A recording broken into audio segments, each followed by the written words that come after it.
আমরা আজকে দেখেছি নীলফামারীতে একজন শ্রমিকের উপরে সেনাবাহিনীর গুলি চলেছে এবং সেই গুলিতে একজন শ্রমিক নিহত হয়েছেন। গত কয়েকদিন আগে দেখেছি আমাদের যে দীর্ঘ মুক্তির লড়াই, দীর্ঘ মুক্তির সংগ্রাম, সেই সংগ্রামের আমাদের সহযোদ্ধা গণ অধিকার পরিষদের সভাপতি নুরুল হক নূরের উপরে সেনাবাহিনী এবং পুলিশ নির্মম আক্রমণ করেছে। রাষ্ট্রীয় বাহিনীর এইরকম ঔদ্ধত্যপূর্ণ আচরণকে গণ অভ্যুত্থানের পরে আমরা তীব্র নিন্দা এবং প্রত্যাখ্যান করছি। আমরা দেখেছি যে রাষ্ট্রীয় এই সকল বাহিনী গত রেজিমে কিভাবে গুম এবং বিচার বহির্ভূত খুনের পক্ষে ছিল। আমরা দেখেছি জিয়াউল হাসানের মতো সেনা অফিসার এই বাংলাদেশে ছিল, যার হাতে হাজারেরও বেশি মানুষ খুন হয়েছে। আমরা আমাদের সেনাবাহিনীকে আবার সেই পূর্বের রূপে ফিরে যেতে যাওয়ার একটা আশঙ্কা করছি।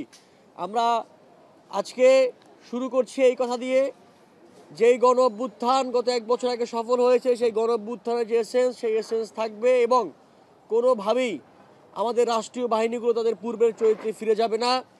যারা আজকে যে সকল সেনাবাহিনীর যে সকল সদস্যরা আজকে নীলফামারীতে একজন শ্রমিকের বুকে গুলি চালিয়েছে এবং নুরুল হক নূরের উপরে বর্বর আক্রমণ করেছে, তাদের বিরুদ্ধে অতি দ্রুত ব্যবস্থা নেওয়া হবে বলে আমরা আশা করছি।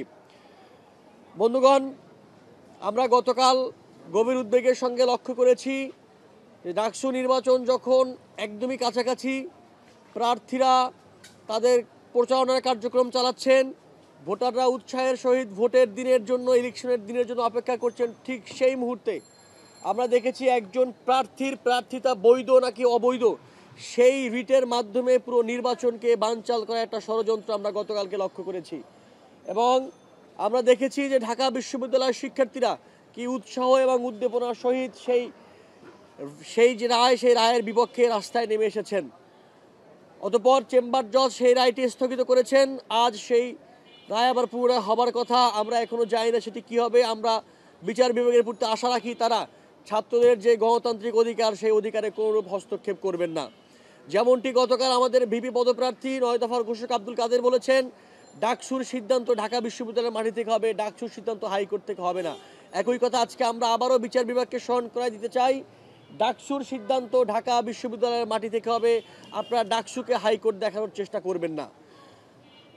একই সঙ্গে আমরা দুঃখের সহিত লক্ষ্য করেছি যেই রিট যিনি করেছিলেন একজন নারী পদপ্রার্থী, তাকে নিয়ে গতকাল তাকে গণধর্ষণের একরকমের হুমকি দেওয়া হয়েছে।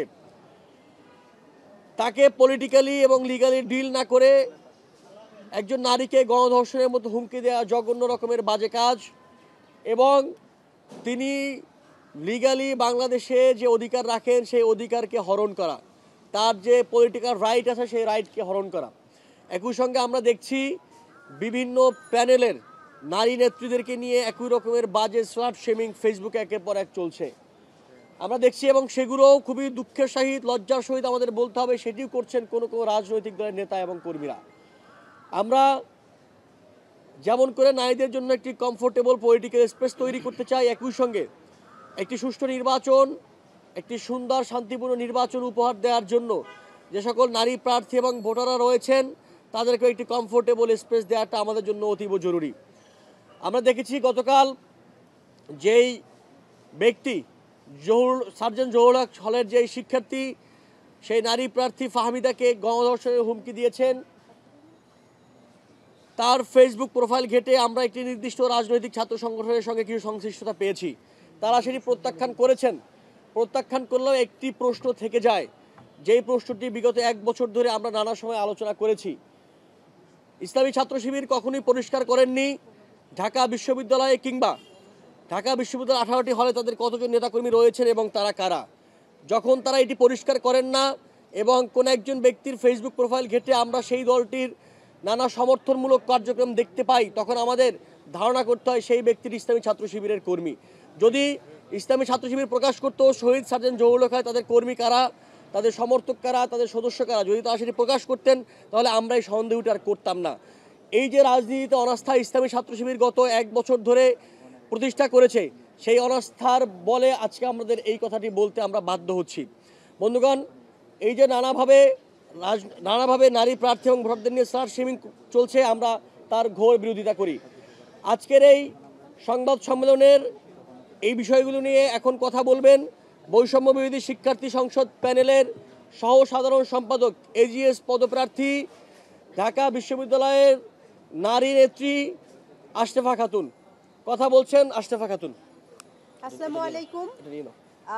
যে সকল সংবাদকর্মীরা উপস্থিত আছেন এখানে সবাইকে ধন্যবাদ জানাই। এই গরমের মধ্যেও আপনারা যথাসময়ে উপস্থিত হয়েছেন, আপনাদের প্রতি আমাদের কৃতজ্ঞতা আছে। অভ্যুত্থানের সময় থেকে এখনো পর্যন্ত বিশেষ করে মাল্টিমিডিয়া সাংবাদিকরা যারা আমাদের সাথে অভ্যুত্থানে সম্মুখ সারিতে একরকম যুদ্ধই করেছেন, তাদের প্রতি বিভিন্ন সময় যে অবমাননাকর মন্তব্যগুলো আসছে সেগুলোর নিন্দা জানিয়ে আমি আমার কথা শুরু করছি। আপনারা জানেন বিগত কয়েকদিন যাবৎ বাংলাদেশের প্রত্যেকটা পাবলিক বিশ্ববিদ্যালয় বলতে গেলে এক ধরনের অস্থিরতা তৈরি করা হয়েছে। এই অস্থিরতাগুলো কৃত্রিম অস্থিরতা। এইগুলো তৈরি করার পিছনে আমরা দেখেছি যে ষড়যন্ত্র তত্ত্ব আছে বিভিন্ন। আমরা শুনছি হাজার হাজার কোটি টাকা তাদের পিছনে বিনিয়োগ করা হয়েছে যেন বিশ্ববিদ্যালয়ের ক্যাম্পাসগুলোকে অস্থিতিশীল করে তোলা যায়। এই অস্থিতিশীল করে তোলার চেষ্টা হিসেবে আমরা দেখেছি চট্টগ্রাম বিশ্ববিদ্যালয়ে একটা ম্যাসাকার হয়েছে। আমরা দেখেছি বাংলাদেশ কৃষি বিশ্ববিদ্যালয়ে একই রকম পরিস্থিতি তৈরি হয়েছে। একই রকম পরিস্থিতি গতকাল ঢাকা বিশ্ববিদ্যালয়ে হতে পারত। আমরা দেখেছি ডাকসু নিয়ে হাইকোর্টে যে একজন আপিল করেছেন একজনের প্রার্থিতা বাতিলের জন্য, কিন্তু সেটা পরবর্তীতে পুরো নির্বাচনটাকে স্থগিত করে দেওয়ার সিদ্ধান্তে পৌঁছে গিয়েছিল। যদিও পরবর্তীতে সেটা অন্য আরেকটা আদালতের মাধ্যমে বাতিল হয়, কিন্তু এখনও চূড়ান্ত সিদ্ধান্ত আসেনি।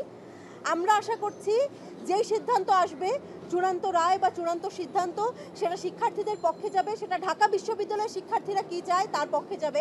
কারণ ডাকসুর সিদ্ধান্ত বাইরে থেকে নির্ধারিত হবে, এটা একটা স্বায়ত্তশাসিত বিশ্ববিদ্যালয়ের চরিত্রের সাথে যায় না।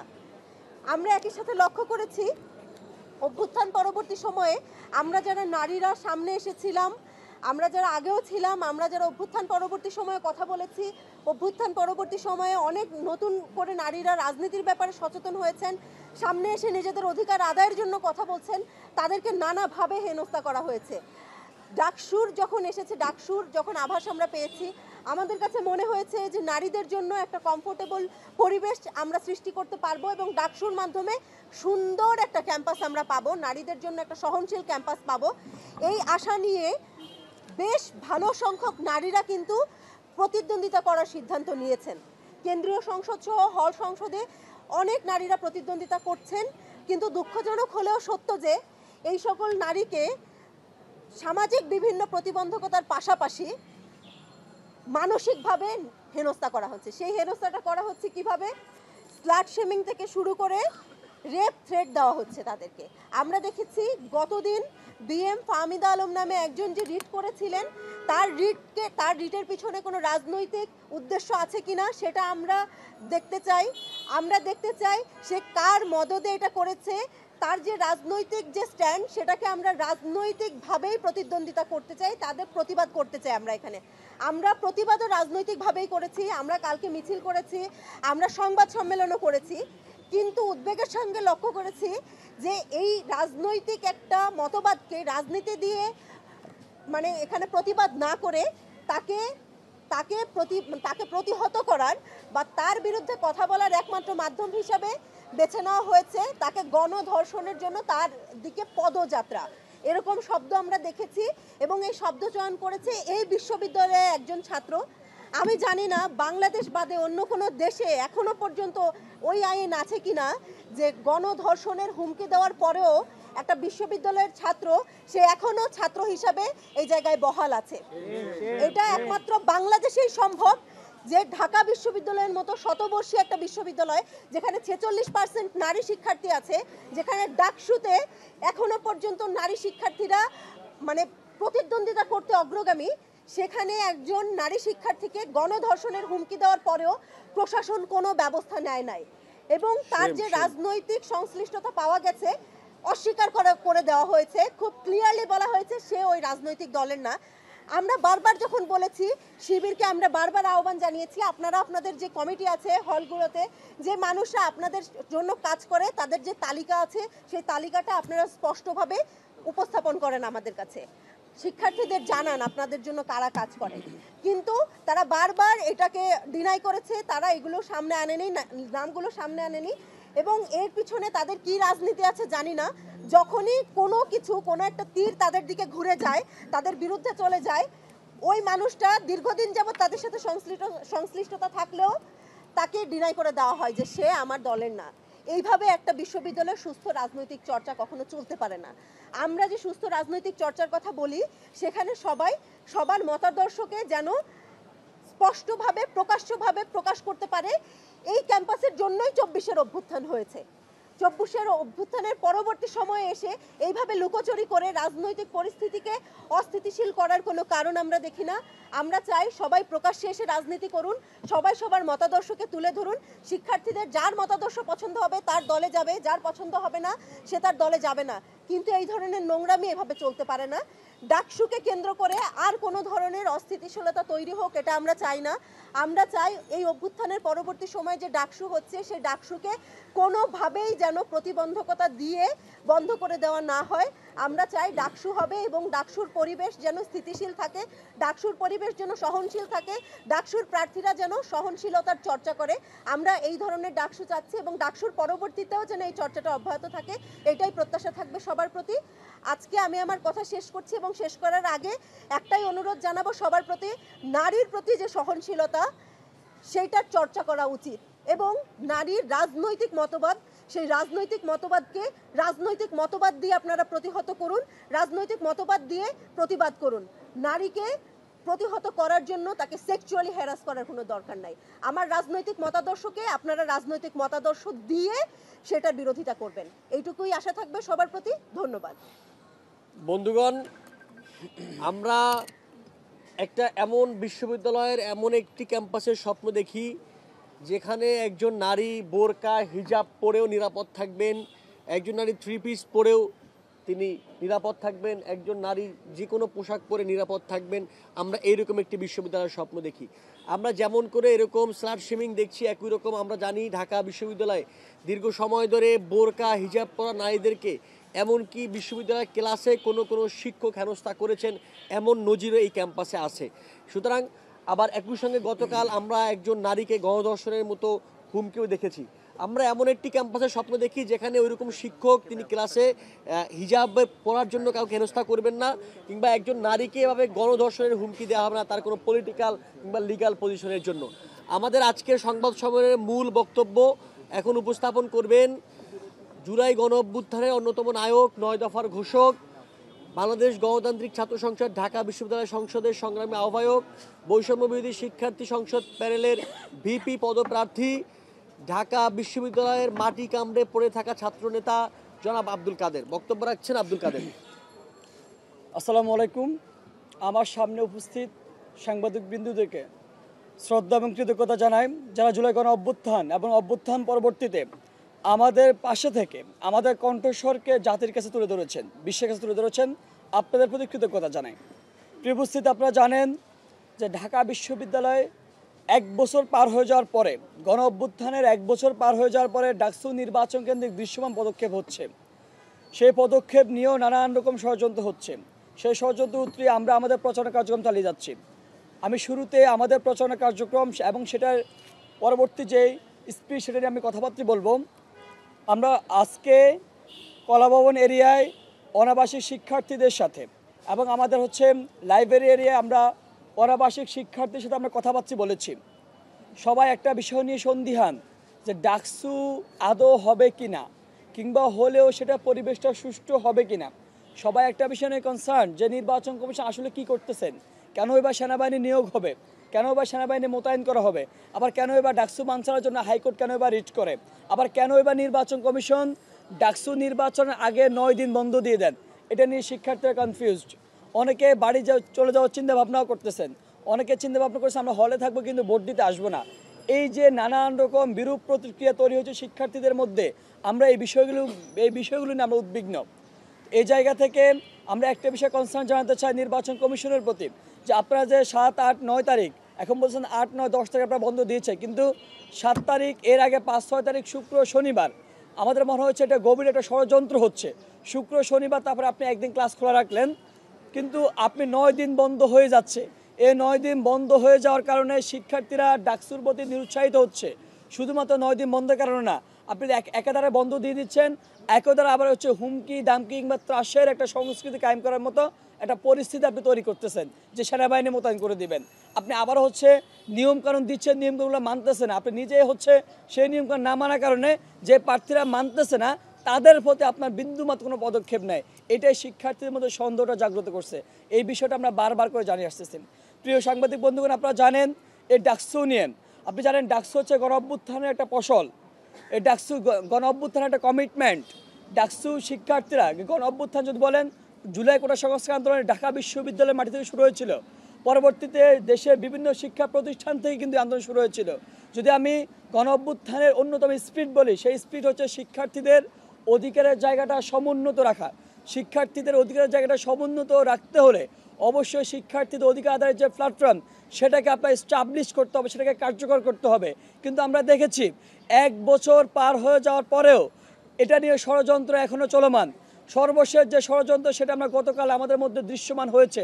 আমরা দেখেছি জুলাই গণ অভ্যুত্থানে হাসিনা কিভাবে হাইকোর্টের কাঁধে বন্দুক রেখে শিক্ষার্থীদের স্বার্থ বিরোধী সিদ্ধান্ত সে নিয়েছিল।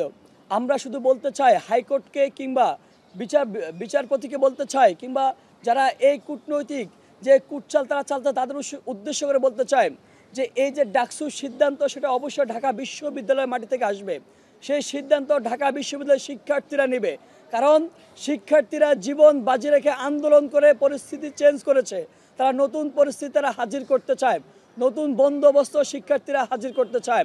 হাইকোর্ট যেভাবে জুলাই মাসে 24শে জুলাই মাসে যেভাবে অন্যের দ্বারা দ্বারস্থ হয়ে শিক্ষার্থীদের বিরুদ্ধে অবস্থান নিয়েছেন, আমরা হাইকোর্টের প্রতি আহ্বান জানাতে চাই আপনারা শিক্ষার্থীদের বিরুদ্ধে কোনো অবস্থান নেবেন না। আমরা আপনাদের প্রতি আস্থা রাখতে চাই যে শিক্ষার্থীরা জীবন দিয়ে নতুন পরিস্থিতি এনেছিল, সেই নতুন পরিস্থিতি আবারও নতুন করে ফিতনা ফাসাদ সৃষ্টি করবেন না, এটা আমরা আস্থা রাখতে চাই। আমরা দেখেছি শুধুমাত্র একজন ব্যক্তির প্রার্থিতা বাতিল কিংবা থাকবে কি থাকবে না সেটার জন্য রিটের পরিপ্রেক্ষিতে পুরো ডাকসুকে বানচাল করে দেওয়া হয়েছে। এটা গভীর ষড়যন্ত্রের অংশ। আমরা আবারও বলতেছি এটা গভীর ষড়যন্ত্রের অংশ। আমরা কখনো এটা চাই না, হতেও দিব না, এটা স্পষ্ট আমাদের বক্তব্য। আজকে আপনার কোর্ট আবার রায় দিবে, আমরা বলতে চাই কোর্ট অবশ্যই শিক্ষার্থীদের পক্ষে রায় দিবে। শিক্ষার্থীদের বিরুদ্ধে গিয়ে শিক্ষার্থীদের আবারও খেপিয়ে দেওয়ার মতো পরিস্থিতি তৈরি করবেন না, এতটুকু আমরা আহ্বান জানাতে চাই। আমরা দেখেছি গতকালকে ঢাকা বিশ্ববিদ্যালয়ের একজন শিক্ষার্থী যিনি রিটকারী নারীকে গণধর্ষণের জন্য হুমকি দিয়েছেন, তিনি বলেছেন যারা এটা বিরোধিতা করবে তাদেরকে তিনি গণধর্ষণ করবেন। এই জায়গায় আমরা বলেছি ঢাকা বিশ্ববিদ্যালয়ে নারীদেরকে স্লাশ শেভিং করা কিংবা গণধর্ষণের মতো হুমকি দেওয়ার মতো পরিস্থিতি আমরা কখনো তৈরি হতে দেবো না। আমরা একটা বিষয় বলি, দেখেন আমরা অনেকে বলতেছি নারীদের জন্য কমফোর্ট জোন চাই, নারীদের জন্য কমফোর্ট ক্যাম্পাস চাই, কিন্তু আমরা সকলে মুখের কথা বলি। আমরা অনেকে এখন বলতেছি, আমরা নিজেরাও বলতেছি, আইনের কথা বলতেছি যে সাইবার সিকিউরিটি সেল গঠন করবো আমরা। আমাদের একটা বিষয়, আমরা অবশ্যই আইনিভাবে একটা লড়াই করব। তবে আজকে একটা বিষয় আমি স্পষ্ট করতে চাই যে দেখেন আমাদের শুধুমাত্র নারীদের প্রতি রাজনৈতিক মতাদর্শের কারণে, মতের বিদ্বন্দ্বের কারণে আমরা নারীদেরকে ট্রিট করি, শাপলা শাহবাগ বাইনারি আওতায় গিয়ে নারীদেরকে আমরা ট্রিট করি। কারণ কি জানেন, আমরা দেখেছি চট্টগ্রামে শুধুমাত্র একজন নারী প্রতিবাদ করার কারণে তাকে ফ্লাইং কিক দেওয়া হয়েছিল। আমরা মনে করি জানেন প্রত্যেকটা ব্যক্তি, প্রত্যেকটা দল তাদের একটা মতাদর্শ আছে, নারীদের নিয়ে তাদের সংজ্ঞা আছে। কেউ মনে করে হিজাব নিকাব পরা মানে নারী, এর বাইরে যে প্রতিবাদ করবে কিংবা এর বাইরে যে যাবে, তার বদ্ধমূল ধারণার বাইরে যে যাবে, তার কোনো, সে নারী বলে কোনো অগ্রাধিকার পাবে না, নারী বলতে তার কোনো অধিকার নাই। তাকে যে কোনোভাবে হেনস্থা করা যাবে, লাথি মারা যাবে, জুম করে ভিডিও করা যাবে, তার কোনো অধিকার নাই। এটা একটা মানুষ ধারণা করেন। আবার আরেকটা অংশ ধারণা করেন যে তারা হচ্ছে নারী মানে সে মডার্ন পোশাক পরবে না, যারা হিজাব নিকাব পরে তার কোনো অধিকার নাই। এই যে বাইনারিটা, যে মতাদর্শটা, আমরা এর বিরুদ্ধে অবস্থান করতেছি। আমরা বলতে চাই যে আপনারা শুধুমাত্র নিজস্ব মতাদর্শের কারণে আপনি বলতেছেন নারী মানেই হচ্ছে সে ঘরে থাকবে, পর্দা করবে, নিকাব পরবে। নারী কেন আপনার প্রেস ক্লাবে এসে আপনার সংবাদ সম্মেলন করবে? নারী কেন প্রতিবাদ করবে? নারী ওইখানে প্রতিবাদ করতে আসলে তাকে ফ্লাইং কিক দেওয়া জায়েজ। আমরা দেখছি এটা জায়েজ করেছে। আবারও যে ব্যক্তি ফ্লাইং কিক দিয়েছিল চট্টগ্রাম প্রেস ক্লাবের সামনে, তাকে 1 সপ্তাহের মাথায় তাকে আবারও জেল থেকে ছাড়িয়ে এনে ফুলেল মারা দেওয়া হয়েছিল। কিন্তু আমরা দেখেছি 5 আগস্ট ছাত্র শিবির ঢাকা বিশ্ববিদ্যালয়ের মাটিতে আত্মস্বীকৃত রাজাকার থেকে নরমালাইজ করার চেষ্টা করেছে। কিছু নারী শিক্ষার্থী ঢাকা বিশ্ববিদ্যালয়ের প্রতিবাদী নারী কণ্ঠস্বর তারা সেখানে প্রতিবাদ করেছে। আমরা বিপরীতে কি দেখেছি, ওই ঢাকা শিবিরের একজন নেতা এসে ওই নারীদের জুম করে ভিডিও করতেছেন। তার মানে তার মনোভাবের জায়গাটাই হচ্ছে এটা, যে নারী তার মদর্শে বাইরে গিয়ে প্রতিবাদ করবে সে নারী না, সে নারীদেরকে কতভাবে হেনস্থা করা যায় সে ততরূপভাবে করবে। তারা মনে করতেছে তার মদর্শে বাইরে তাকে লাথি দেওয়া জায়েজ, তার জুম ভিডিও করা জায়েজ, তাকে যে কোনোভাবে হেনস্থা করা জায়েজ। যারা করবে তাদেরকে আবার ফুলের মালাতে শুভেচ্ছাও দিবে। এই যে মনোভাবের জায়গাটা আমরা সেটাই পরিবর্তন করতে চাই। আমরা বারবার করে বলে আসতেছি রাজনৈতিক দলগুলো একটা ঐক্যমতে আসা উচিত, একটা চুক্তিতে আসা উচিত যে নারীদের জন্য আমরা নতুন করে সে বলতে ডাকসুকেন্দ্রিক নতুন করে অনেকে বলতেছেন নারীদের জন্য তারা নিরাপদ ক্যাম্পাস চান, কিন্তু যারা আবার লাথি দিচ্ছেন তাদেরকে ফুলের মালা দিয়ে বরণ করে নিচ্ছেন। আজকে দেখেন গতকালকে আমরা বারবার করে বলে আসছি যে দেখেন ঢাকা বিশ্ববিদ্যালয়ের যে কালচার, যে রাজনীতির যে কালচার, সেই কালচার আপনাকে অবশ্যই এই কালচারটাকে চর্চা করতে হবে। বিগত দিনে আপনি আপনার স্বার্থের জন্য, সংগঠনের স্বার্থের জন্য আপনি একমত অবলম্বন করেছেন, আপনি চুপ থেকেছেন, চুপা রাজনীতি করেছেন, গুপ্ত রাজনীতি করেছেন। ভাই এখন সময় আছে, এখন অন্তত আপনি প্রকাশ্যে আসেন।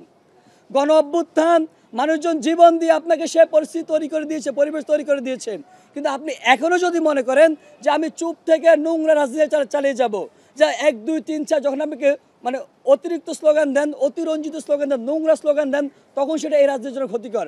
আপনি যখন একজন রিটকারী নারীকে যখন আপনি গণধর্ষণ হুমকি দেন, সেটা এই রাজ্যের জন্য ক্ষতিকর। আপনি মনে করতেছেন যে আপনি অপ্রকাশ্য থেকে অ্যাডভান্টেজ নেবেন, কিন্তু সেটা কখনো ঢাকা বিশ্ববিদ্যালয়ের শিক্ষার্থীরা কিংবা আমরা কখনো হতে দেব না। আপনি মনে করছেন যে গুপ্ত রাজনীতি করলে একটা অ্যাডভান্টেজ আছে। আমার দলে কোনো কর্মী যদি নারীকে গণধর্ষণ হুমকি দেয়, আমি খুব সাবলীলভাবে সেটাকে ডিনাই করতে পারবো, অস্বীকার করতে পারবো। কিংবা আমি বিগত 5 বছর অপকর্ম করেছি, ছাত্রলীগের হল ক্যান্ডিডেট হয়ে ছাত্রলীগের কায়দাকে, ছাত্রলীগের কালচারকে খুব নোংরাভাবে চর্চা করেছি। আমি যদি এখন প্রকাশ্যে আসে সেগুলো প্রকাশ হয়ে যাবে। আমরা স্পষ্ট করে বলতে চাই রাজনীতি অবশ্যই স্পষ্ট হতে হবে, রাজনীতি প্রকাশ্যে আসতে হবে। যারা এখনো হ্যাকমত অবলম্বন করতেছেন তাদের উদ্দেশ্যে বলতে চাই এই হ্যাকমত অবলম্বনের কালচার ঢাকা বিশ্ববিদ্যালয়ে আর চলবে না, কখনোই চলবে না। আমরা ঢাকা বিশ্ববিদ্যালয় প্রশাসনের প্রতি আহ্বান জানাতে চাই, যেই ব্যক্তি নারীকে গণধর্ষণের হুমকি দিয়েছেন তার সর্বোচ্চ বিচার আপনারা নিশ্চিত করুন। একই সাথে যারা এখনো মনে করতেছেন গুপ্ত রাজনীতি করে আপনার গুপ্ত কর্মী বাহিনী দিয়ে আপনার যে গুপ্ত রাজনীতি চর্চা এখনো হাজির করবেন, আবার ধরা খাওয়া যাওয়ার পরে আপনি আবার অস্বীকার করবেন, এই কালচার থেকে আপনারা ফিরে আসুন। বারবার করে আমরা উদাত্ত আহ্বান জানাচ্ছি, এই কালচার থেকে আপনারা ফিরে আসুন। সর্বশেষ আমরা একটা কথা বলতে চাই যে নারীর প্রতি আপনার কম্পর্জন তৈরি করতে হবে, যে মতের হোক না কেন, সে মতাবলম্বী হোক না কেন, নারীকে তার স্বকীয়তা চর্চা করতে দিতে হবে। আমার মত বিরুদ্ধে হলে আমি তাকে পলিটিক্যালি ডিল করব, লিগালি ডিল করব, কিন্তু আমার যে বদ্ধমূল যে ধারণাটা, মতাদর্শের জায়গা থেকে যে ধারণাটা, সেই জায়গা থেকে নারীদের কখনো হ্যারাস করা যাবে না, নারীদের কখনো ধিক্কার দেওয়া যাবে না, সেটাকে আমরা এনশিওর করতে চাই। সর্বশেষ নির্বাচন কমিশনকে আবারও আহ্বান জানাই, ডাকসু নির্বাচনের পরিবেশ সুষ্ঠু আছে, শিক্ষার্থীদেরকে আপনারা অনুপ্রাণিত করুন, নিরুৎসাহিত করবেন না। শিক্ষার্থীরা নিরুৎসাহিত হয়ে 9 দিনের ছুটি পেয়ে তারা বাড়ি চলে যাচ্ছে। সেই জায়গাটা আপনারা কিভাবে, কোন প্রসেসে গেলে, আগে তো আপনারা আমাদের কথা শুনেন নাই, কোন প্রসেসে গেলে শিক্ষার্থীরা উৎসাহিত হবে। কোন একটা গুচ্ছিকে আপনি তার পার্সিয়ালিটি মেনটেন করবেন না, শিক্ষার্থীদেরকে উৎসাহিত করুন, শিক্ষার্থীদেরকে ডাকসুর জন্য ক্যাপাবল করে তুলুন, যাতে করেন আবারও না বলতে হয় যে আমরা 1 বছর পর যে প্রতিনিধি নির্বাচিত হয়েছে আমরা প্রতারিত হয়েছি। যারা নারীদের নিরাপত্তা নিয়ে কথা বলতে গিয়ে তাদের নারীদের কাছে এসেছেন, ফ্যাসিলিটেশন জায়গা থেকে নারী হয়তো ভোট দিয়ে দিয়েছেন, কিন্তু আবারও দেখা যাচ্ছে নারীরা দর্শনের শিকার হচ্ছে, হুমকির শিকার হচ্ছে, আবার নারীকে ফ্লাইং কিক দেওয়া হচ্ছে। আবারও টিএসসিতে একজন নারী সে দাঁড়িয়েছিল হয়তো তার সিটের জন্য, সে তার বিরুদ্ধে গিয়েছিল, ওই যে ওই গ্রুপের বিরুদ্ধে গিয়েছিল, নারী জুম করে ক্লোজ শট ভিডিও করবে, নারীকে দেখা যাচ্ছে ক্ষেত্রে সে লাথিও মারবে। আমরা সেটা বিরুদ্ধে আচরণ করতে চাই। আমরা বিশ্ববিদ্যালয় প্রশাসনকে আবারও উদাত্ত আহ্বান জানাই। সবাইকে ধন্যবাদ জানিয়ে শেষ করছি। আসসালামু আলাইকুম। কোনো প্রশ্ন আছে ভাই? একটু স্পেসিফিক একজন করে ভাই। না আমরা দেখুন, আমি তো দেখি বলো।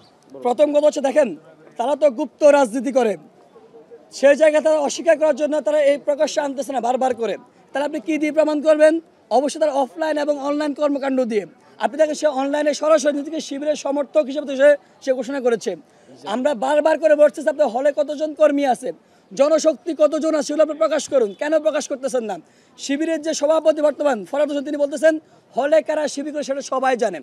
তার মানে কি আমরাও তো জানি কারা শিবির করে। তার মানে আমরা যদি তার অফলাইন কর্মকাণ্ড, অনলাইন কর্মকাণ্ড দেখে বুঝে যাই এ শিবির করে, তাই স্বাভাবিকভাবে ফরহাদের বক্তব্য থেকে বলতে পারি যেহেতু আমরা জানি তাহলে বলতে পারি যে আলী হোসেন তিনি নিজে শিবির করেন, কারণ তিনি ফেসবুকে সেটা তিনি প্রমাণ দিয়েছেন, সেটা তিনি স্বীকার করেছেন তিনি শিবির করেন।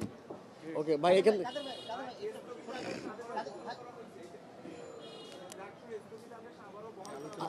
আচ্ছা এটা একটু বলে আমরা একটু এখানে বসেই কেবল খবরটা পেলাম যে আজকে যে রায়টি হবার কথা ছিল সেই রায়টি হয়নি। চেম্বার জজ আবার গতকালকে যেই স্থগিতাদেশ সেই স্থগিতাদেশ বহাল রেখেছে, আগামীকাল শুনানি হবে বলে মনে করছে। আগামীকাল শুনানি আমরা এটাকে খুবই সন্দেহের চোখে দেখি।